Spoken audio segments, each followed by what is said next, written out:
Hello' বন্ধু বান্ধৱীসকল, কেনে আছে আপোনালোকে? ভালনে? আমিও ভালে কুশলে আছোঁ। এয়া আমাৰ আজি ঘৰত ঢালাই কাম আৰম্ভ কৰি দিলে আৰু এটা ৰুমটো হৈ গ'ল বাৰু ঢালাই কৰা, তাৰপিছতে আকৌ লাগি আছে এনেকৈ। তো আপোনালোকে চাই থাকিব।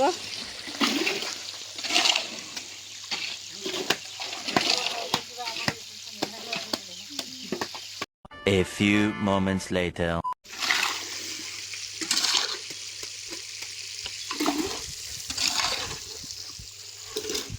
এয়া লাগি আছে আমাৰ মিস্ত্ৰী। পিনি কিবা কৈ দিয়ক। ইমান গৰমত কাম কৰি কেনেকুৱা লাগিছে কৈ দিয়ক।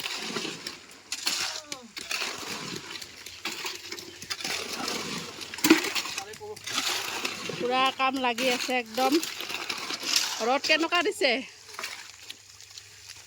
কওক? কেনেকুৱা লাগিছে গৰমত কাম কৰি? আপোনালোকৰ কাৰণে চাওক, এয়া কষ্ট কৰি আছোঁ। ঘৰটো আমি শুন কেনেকুৱা, আপোনালোকক চাই কিনে কষ্ট পাইছে আৰু এইটোৱে আৰু মেইন কথা। এয়া এইটো ঢালাই কৰা হৈ গ'ল, তাৰপিছত ইয়াত এনেকৈ শিল পাৰি ৰাখিছে আৰু। তো এইটো আমাৰ ডাঙৰ মিস্ত্ৰী বুলি ক'ব লাগিব আৰু কওক।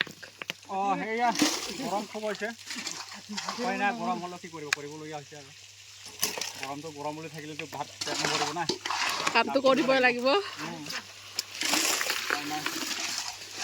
আৰু কালিতটো অলপ কমেই আছে গৰমটো আজি। কালি কিমান আছিলে? কালি বহুত আছিলে। তথাপি কৰিবলগীয়া হৈছে আৰু গৰমৰ মাজতে। কিবা কৈ দে আকৌ। বাল্টিং লৈ কেনে থিয় হৈ থাকিলে যে আধামৰা।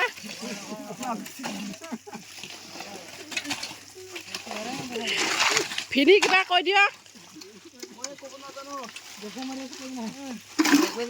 কেনেকুৱা লাগিছে কৈ দিলে হ'ল, গৰমত কাম কৰি বেলচা মাৰি।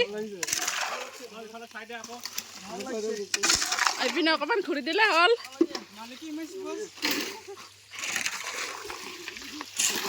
তো এইটো আমাৰ টিকিলি স্কুলৰ পৰা আহিলে এতিয়াই, আহি কেনে একদম পূৰা পানী খেচিব লাগি গৈছে। হাই কৰি দে বেটা, এইপিনে চাই কৰি দে হাই।